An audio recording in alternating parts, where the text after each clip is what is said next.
Chapter 11. Now a certain man was sick, named Lazarus, of Bethany, the town of Mary and her sister Martha. It was that Mary which anointed the Lord with ointment and wiped his feet with her hair, whose brother Lazarus was sick. Therefore his sisters sent unto him, saying, Lord, behold, he whom thou lovest is sick. When Jesus heard that, he said, This sickness is not unto death, but for the glory of God, that the Son of God might be glorified thereby. Now Jesus loved Martha and her sister and Lazarus. When he had heard therefore that he was sick, he abode 2 days still in the same place where he was. Then after that saith he to his disciples, Let us go into Judæa again. His disciples say unto him, Master, the Jews of late sought to stone thee, and goest thou thither again? Jesus answered, Are there not 12 hours in the day? If any man walk in the day, he stumbleth not, because he seeth the light of this world. But if a man walk in the night, he stumbleth, because there is no light in him. These things said he, and after that he saith unto them, Our friend Lazarus sleepeth, but I go that I may awake him out of sleep. Then said his disciples, Lord, if he sleep, he shall do well. Howbeit Jesus spake of his death, but they thought that he had spoken of taking of rest in sleep. Then said Jesus unto them plainly, Lazarus is dead, and I am glad for your sakes, that I was not there, to the intent ye may believe. Nevertheless, let us go unto him. Then said Thomas, which is called Didymus, unto his fellow disciples, Let us also go, that we may die with him. Then when Jesus came, he found that he had lain in the grave 4 days already. Now Bethany was nigh unto Jerusalem, about 15 furlongs off. And many of the Jews came to Martha and Mary to comfort them concerning their brother. Then Martha, as soon as she heard that Jesus was coming, went and met him, but Mary sat still in the house. Then said Martha unto Jesus, Lord, if thou hadst been here, my brother had not died. But I know that even now, whatsoever thou wilt ask of God, God will give it thee. Jesus saith unto her, Thy brother shall rise again. Martha saith unto him, I know that he shall rise again in the resurrection at the last day. Jesus said unto her, I am the resurrection and the life. He that believeth in me, though he were dead, yet shall he live. And whosoever liveth and believeth in me shall never die. Believest thou this? She saith unto him, Yea, Lord, I believe that thou art the Christ, the Son of God, which should come into the world.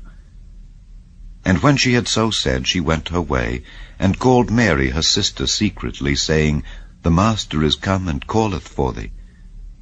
As soon as she heard that, she arose quickly, and came unto him. Now Jesus was not yet come into the town, but was in that place where Martha met him. The Jews then which were with her in the house, and comforted her, when they saw Mary, that she rose up hastily, and went out, followed her, saying, She goeth unto the grave to weep there. Then when Mary was come where Jesus was, and saw him, she fell down at his feet, saying unto him, Lord, if thou hadst been here, my brother had not died. When Jesus therefore saw her weeping, and the Jews also weeping which came with her, he groaned in the spirit, and was troubled, and said, Where have ye laid him? They said unto him, Lord, come and see.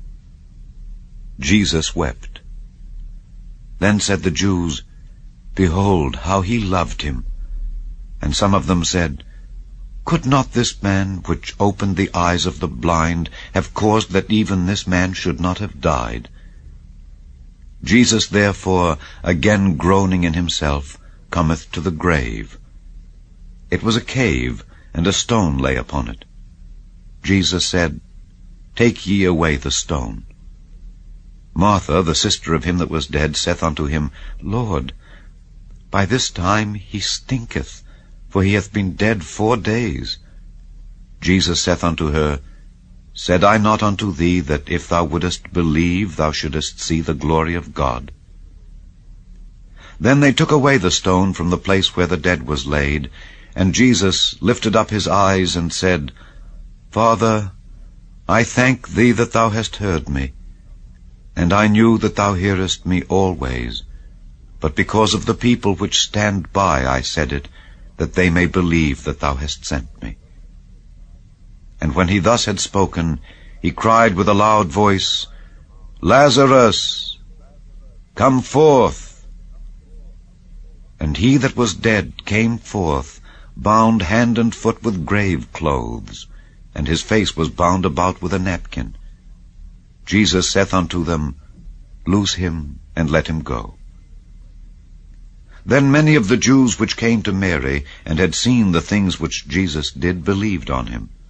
But some of them went their ways to the Pharisees, and told them what things Jesus had done. Then gathered the chief priests and the Pharisees a council, and said, What do we? For this man doeth many miracles. If we let him thus alone, all men will believe on him, and the Romans shall come and take away both our place and nation. And one of them, named Caiaphas, being the high priest that same year, said unto them, Ye know nothing at all, nor consider that it is expedient for us that one man should die for the people, and that the whole nation perish not.